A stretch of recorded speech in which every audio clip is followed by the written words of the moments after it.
Frank Reich joins us. I'm going to start right here. From last year, and especially when you guys went on that mid to late season run, what's first and foremost on your list to try to do better, to try to get right coming up in 2019? You know what? Just start off the season faster. Don't get 1-5 with our backs against the wall, right? I mean, let's get this thing going right from the start, and every win matters. But, you get in that playoff race, having home field advantage is critical. Yeah, I went to Arrowhead and watched that game in Kansas City, and that's when you really recognize, especially offensively, trying to get off the ball, trying to get separation. That's when you realize the importance of having that game at home. Yeah, it was a we were able to kind of win that first one in Houston on the road. That was a nice job by our team. And of course, we went into Kansas City thinking we're going to do the same thing, but it's just hard. It's just harder. That's a hostile environment. They're a very good football team. Obviously, the deeper you go, you're playing the best teams, and so we got to get in that Lucas Oil Stadium. We get that crowd going for us. Well, you probably saw it as well. You saw a rejuvenation in fans around here. From the time you were 1-5, and then after that, it was something we have not seen around here, with the fan base really getting excited about this team for the past 3 years. It was pretty special. It was fun. I'm not going to lie. I don't. Obviously, during the season, don't get out too much, but even now, since the season's been over and getting out a little bit, and just all the encouraging things the fans have said, and you feel a genuine excitement and an optimism, from the fans about the direction that we're headed. All right, Frank Reich joins us here. We're at the NFL Combine at the Convention Center 2019. I kind of talk about the wide receiver position because I bring up being at Arrowhead and just kind of seeing, the lack of separation right in front of me. How high on the list is to address somebody else opposite of T.Y. coming into 2019 for you? Well, you know what? First of all, you can't. If you're going to say T.Y., I got to say something. That guy's incredible. He played as off the entire year. And really from the whole wide receiver group, we made a lot of progress, and our guys stepped up and did a really good job. But that position is no different than any other in the fact that, hey, we're going to try to get better. I'm always torn as the coach. Yeah. Right. We just went through a season together. So there's one side of me that says, hey, I love these guys. I don't need anybody else. We were good this year. We'll be better next. Just give me these same guys and we'll be better. But that's not the way this league works. You have opportunities to add people in free agency in the draft. So that's what we do. We keep looking, find guys, and certainly receiver and having skill on the outside is really important. Frank Reich joins us here on Radio Row at the NFL Combine. How set do you feel you are at running back? Because I really like what I saw from that group of young guys. I think Marlon did a great job. Obviously was hurt at the beginning of the year, and then just was incredibly productive. Jordan Wilkins, I thought did a really good job. I really like joining a really tough runner. Naheem Hines, just a very versatile back. I thought I think Naheem really exceeded expectations, and so I thought those guys did a great job. Is there what do you think about offensively? I'm sure you always have things in mind, but installing new things because you see this young talent kind of growing in the fashion that maybe you thought they were going to be when you guys drafted them in the first place. Yeah, no, I want to be more boring, and I want to be more boring in the sense of last year we ended up the year being ranked 20th running the football. Yeah. And as Chris and I have talked, and what I've expressed to Chris is, if we're gonna be a championship football team, we need to be able to run the football. When you look at the stats over the years of the teams who win the championship, they can run the football. There's a few exceptions to that, right? But for the most part, you can run the football and you can stop the run. And so we need to be old school in that regard, because when we can run the football, then guess what? Our play action game is dynamic. We're making plays we're making huge chunk plays down the field off the play action pass. Oh yeah, and by the way, when we can run it, all of a sudden we become the best in the league in the red zone because we have that element to the offense. I think those are areas we can grow. Well, you talk about dynamic too, and I think about this as a dynamic. When you get in the postseason, things aren't as free-flowing, especially through the air. All of a sudden you find yourself in a grinder. And when you have that versatility to go ahead and just go ahead and put your nose down and run the football and still pound out, move the football, move the chains, I think that separates you from others, and that's something you have to get better at. And I do think there is something about the mentality of the game that when you're physical up front and when you can dominate the opponent up front, I just think it gives you a sense of confidence as a team. So Frank Reich, who joins us right now, defensively, secondary-wise, you feel good about it? Are there some improvement positions you're thinking about? Maybe at safety and maybe even at corner, because there are some free agents that you have that maybe you'd like to bring back. Maybe you're not going to be able to, but certainly you're looking for improvement in that secondary. Would you like to start with your own? We always want to start with our own. I think we reward the guys that that did it for us, that played last year. I thought as a defense last year, we were on a steady trajectory where we got better as the year went on. But as we said, you're always looking to get better, and so it's a complex game, right? There's a lot of moving parts. Guys are free agents, so do you let a guy test it? How far do you let it go? What do you do?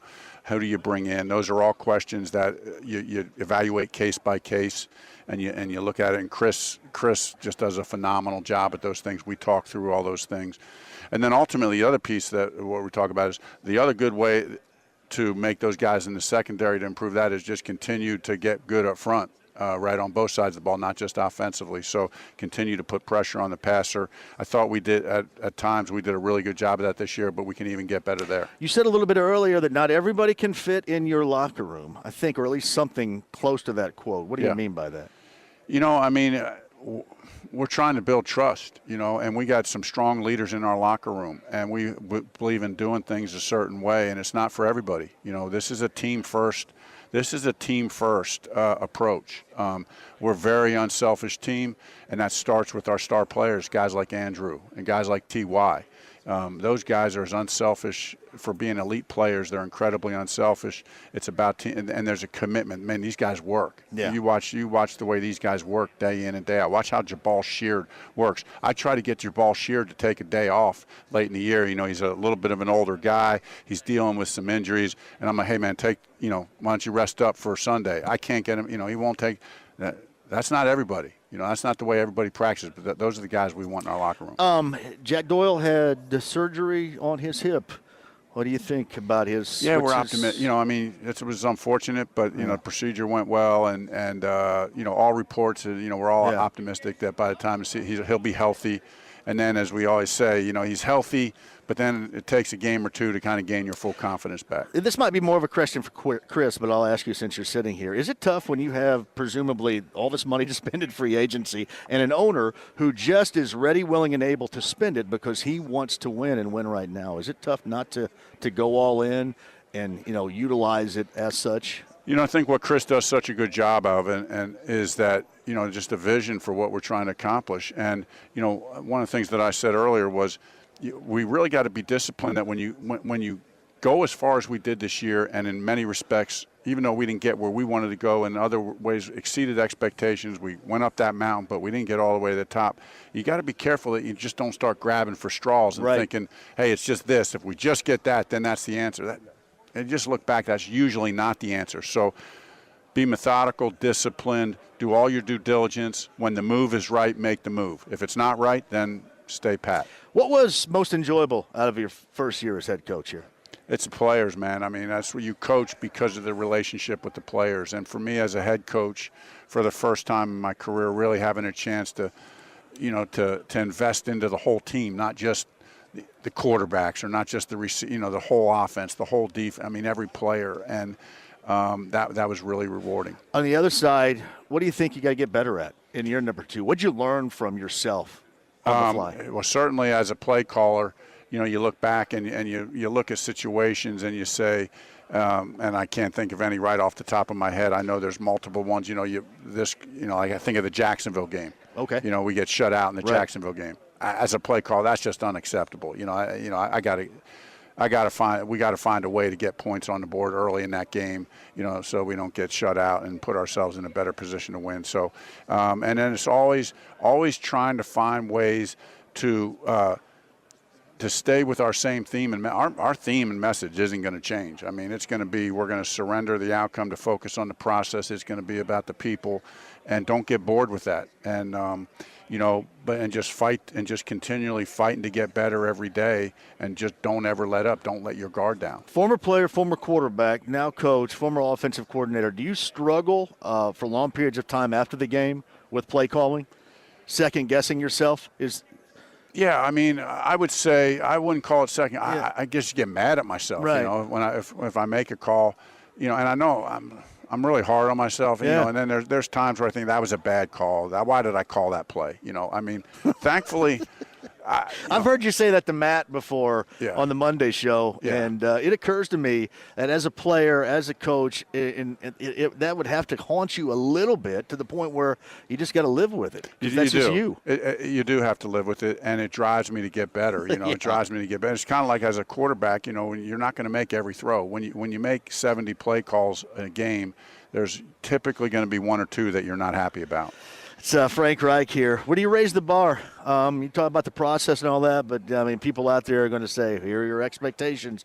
Where are your expectations for this team in 2019? Yeah, well, that's a great question, and I think the key goes back to what I just alluded to earlier. We're not going to fall into the trap of saying, okay, well, our expectation is to go further than we went. You know, no, our expectation is to get better every day, to believe in each other, to fight to get better. There's so many things that are that you can't control in this league. So what we got to do is we got to stick to what we believe in. We got to get better at the little things. We got to get better fundamentally and the techniques behind every play. The results come when you do those things. Hey, Frank, in closing, I talked to Tony Dungy a couple of times in studio and then on the show, and I compared his mannerisms on the sideline to you, and that's a good thing because whether or not you did every time, cool, calm, and collected, and you always looked like you had the answers. And, man, I think that's a big deal on an NFL sideline as the coach. Well, I'll tell you what, I appreciate you saying that.